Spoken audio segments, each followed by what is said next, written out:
हाल ही में कुछ दिन पहले डूंगरगढ़ में, बीकानेर जिले के डूंगरगढ़ में एक घटना हुई कि एक व्यक्ति आधा अधूरा फॉर्म भर करके जाति प्रमाण पत्र का साइन करवाने के लिए स्कूल में आता है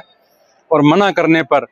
वहां पास में पड़ा हुआ एक स्टील का पतीला जो है वो उस प्रिंसिपल के या जो इंचार्ज वहां पर है उसके सिर में मारता है और बाद में डंडे से भी वार करता है।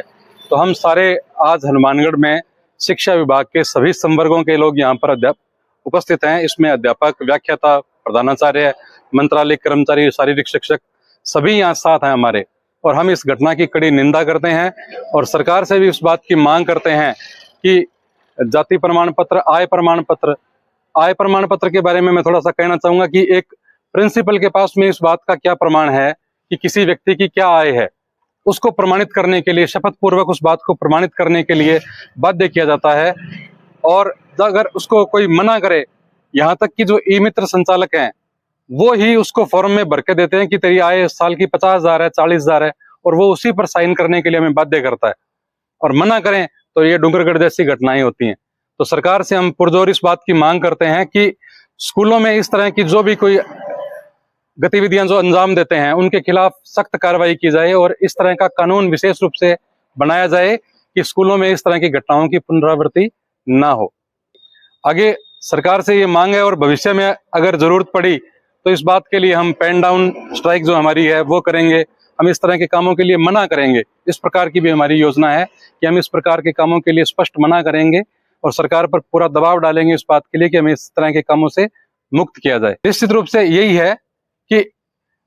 जब भी कोई साइन फॉर्म लेकर के आता है तो पहले से ही इस बात का एहसास होता है कि उसमें वो आय प्रमाण पत्र के लिए आया है और उसमें आय, आप सोचो, जो आ रहा है उसके हाथ में 50,000 का मोबाइल है और उसने वार्षिक आय 30,000 भर रखी है और वो इस बात के लिए दबाव डालता है, फोन करवाता है कि आप इस पर साइन करो।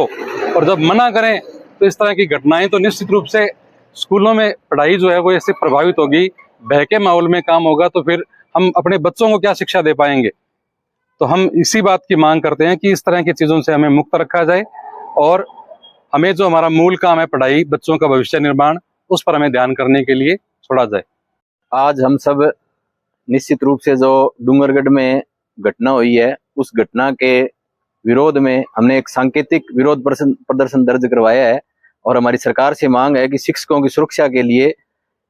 कोई कानून लाया जाए और इसके साथ साथ आय प्रमाण पत्र और जाति प्रमाण पत्र का कोई भी रिकॉर्ड किसी तरह का विद्यालय के पास नहीं होता है, तो इसकी कोई अन्यतर वैकल्पिक व्यवस्था की जाए और शिक्षकों को इस कार्य से मुक्त किया जाए। हमें सिर्फ पढ़ाने के अलावा